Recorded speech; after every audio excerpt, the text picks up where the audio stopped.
EPFO বা employees provident fund দেশের সেই সব মানুষের কাছে আগামীর আলো যারা বেসরকারি চাকরি করেন। তবে শুধু সরকারি কর্মীরাই নন, ইপিএফওর অধীনে থাকা বেসরকারি সংস্থায় কর্মরতরাও কিন্তু পেনশন পান। কিন্তু কোনো ব্যক্তি যদি অন্তত 30 বছর ধরে বেসরকারি চাকরি করেন, তাহলে চাকরি জীবনের শেষে তিনি ঠিক কত টাকা পেনশন পাবেন জানেন?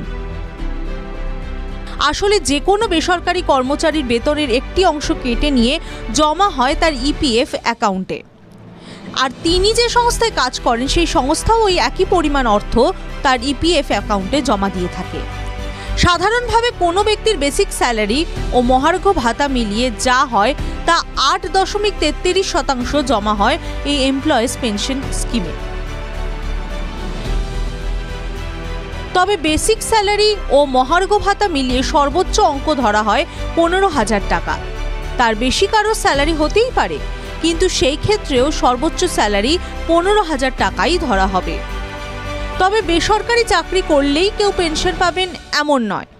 যে কোনো বেসরকারি কর্মচারীকে অন্তত 10 বছর কাজ করতে হবে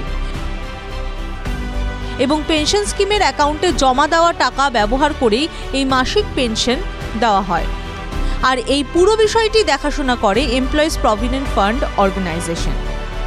যদি কেউ 10 বছরের কম সময় চাকরি করেন, সেক্ষেত্রে তিনি ওই পেনশন কন্ট্রিবিউশনের পুরো অর্থটাই অবসরের সময় এককালীন হিসেবে পেয়ে থাকেন। আর না হলে 58 বছর বয়স থেকেই পেনশন পাওয়া যায়। 30 বছর কেউ যদি চাকরি করেন, তিনি কত টাকা পেনশন পাবেন জানেন? একটি সরল সূত্র রয়েছে। শেষ 5 বছরের যা গড় বেতন, সেটাকে যতদিন ওই ব্যক্তি চাকরি করছেন তার সঙ্গে গুণ করতে হবে ও সেই গুণফলকে 70 দিয়ে ভাগ করতে হবে।